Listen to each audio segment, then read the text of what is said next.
अभी हम कोरोना जैसे खतरनाक वायरस से निपट ही रहे थे कि एक और वायरस फिर से दोबारा उसने भारत में दस्तक दी है और वह है बर्ड फ्लू।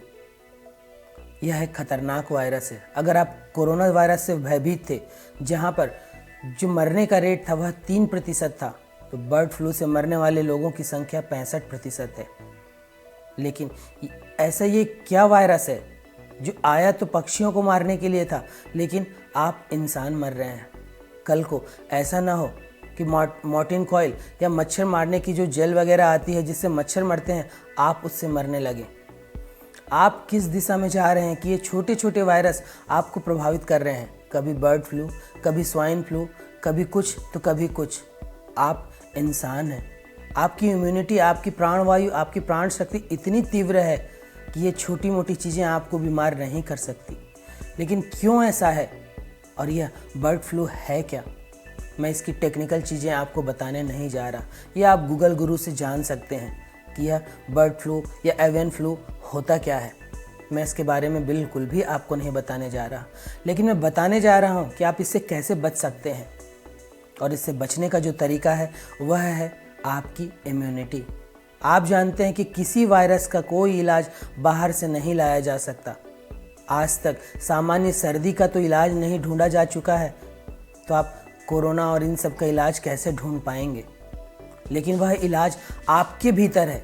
आपकी इम्यूनिटी में वह शक्ति है कि वह इन जैसे वायरसों से निपट सकती है। बर्ड फ्लू की दस्तक सबसे पहले मानव में 1997 में देखी गई। और यह ऐसा नहीं था कि यह वायरस पहले नहीं था, लेकिन हमारी दिनचर्या, हमने अपने आप को बहुत नीचे गिरा दिया है। हम प्रकृति से दूर हो गए हैं। सबसे पहला मामला 1997 में आया और यह 2005 में एक बार महामारी के रूप में फैला और यह लगभग हर साल यह दस्तक देता है। और यह कुछ भी नहीं, यह जब प्रवासी पक्षी ठंड के दिनों में साइबेरियन पक्षी जो हमारे भारत में आते हैं, वे अपने साथ इस वायरस को लाते हैं। इन वायरस का प्रभाव पक्षियों में पड़ता था, लेकिन अब हमारी प्राण शक्ति, हमारी प्राण ऊर्जा इतनी कमज़ोर हो चुकी है कि इंसान भी आज उससे प्रभावित हो रहा है और बहुत तेज़ी से लोग इससे मरते भी हैं। मैंने पहले भी कहा कि कोरोना से अगर 3% लोग मर रहे हैं भारत में या पूरे विश्व में, तो बर्ड फ्लू से मरने की जो संख्या है वह है 65%। तो थोड़े जागरूक हो जाइए, कुछ उपायों को अपनाइए, आप इससे बच सकते हैं। और यह कोई खतरनाक वायरस नहीं है अगर आपने अपने आप को ध्यान में रखा, अपनी इम्यूनिटी पे ध्यान रखा। अब अपनी इम्यूनिटी को ध्यान बढ़ाने के लिए आपको करना क्या है? सबसे पहली जो चीज़ है, एक अच्छी नींद लीजिए।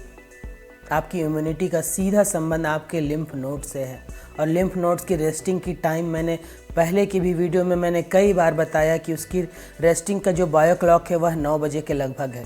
तो आपको 9, साढ़े 9 बजे, 10 बजे तक सो ही जाना है। जल्दी सोइए, जल्दी उठिए। जब आप सुबह उठते हैं तो आपकी प्राणवायु, आपकी प्राण शक्ति बहुत अच्छी होती है। आप गौर करिए अपने आसपास के लोगों को, जो लोग जल्दी उठते हैं वे कभी बीमार नहीं पड़ते, उन्हें सर्दी खांसी भी जल्दी से नहीं पकड़ती। आपकी इम्यूनिटी का परखने का ही एक है मापक है कि अगर आप बार बार बीमार पड़ते हैं, आपको बार बार सर्दी या खांसी होती है, आप बार बार आपके शरीर में दर्द होता है, आपके जोड़ों में दर्द होता है, आपके सिर में दर्द होता है, वह संकेत दे रहा है कि आप कुछ तो गड़बड़ कर रहे हैं। तो जल्दी सोइए, जल्दी उठिए। फिर साइट्रिक फल, नींबू, संतरा, इस तरह के जो फल हैं जिसमें विटामिन सी प्रचुर मात्रा में होती है, हरी मिर्ची, शिमला मिर्च, अमरूद, इस तरह के फल का सेवन करिए। यह आपकी इम्यूनिटी को बढ़ाने में बहुत कारगर साबित होगी। इम्यूनिटी को बढ़ाने में आपको पोषक तत्वों से भरपूर भोजन लेना है, एक उचित रहन सहन अपनाना है। और अगर बर्ड फ्लू आपके शहर में आ चुका है तब आप थोड़ी सी सावधानी रखिए। आप मास्क पहनकर घूमिए। जिन जगहों पर पक्षी मर रहे हैं उन जगहों पर आप मत जाइए। अभी यह शुरुआत है, अभी कौवों पर यह प्रभाव देखा गया है, धीरे धीरे यह मुर्गियों पर बढ़ रहा है। तो अगर जिनको चिकन खाने का शौक़ है वे सावधानी के साथ उसे खाएं, उसे अच्छी तरह पका कर खाएं। जिन्हें अंडे खाने का शौक़ है वे उसे अच्छी तरह उबाल कर खाएं। जब तक यह बर्ड फ्लू है तब तक ऑमलेट खाने से बचें। आप अंडे को अच्छी तरह उबाल कर खाएं, फिर किसी प्रकार की कोई भय की ज़रूरत नहीं है। और यह बर्ड फ्लू आपको मारने नहीं आया है। यह बर्ड फ्लू यानी पक्षियों में पाया जाने वाला इन्फ्लुएंजा या सर्दी है। इससे आप कैसे प्रभावित हो सकते हैं, और अगर आप इससे प्रभावित हो रहे हैं तब आप अपने आप की शक्ति को मापिए। क्या आप इंसान हैं? क्या आपकी इम्यूनिटी इतनी कमज़ोर हो गई है कि बर्ड फ्लू या स्वाइन फ्लू, जो जानवरों और पक्षियों को मारने के लिए जो वायरस आया था, आप उससे मर रहे हैं? कहीं ऐसा ना हो आने वाले समय में कि आप मच्छरों को मारने वाले कॉइल या इस तरह के जो कीटनाशक होते हैं उसके छिड़काव से ही मरने लगे। तो अभी भी समय है, सावधानी बरतिए, अपने इम्यूनिटी पर काम करिए, अच्छे रहन सहन से रहिए।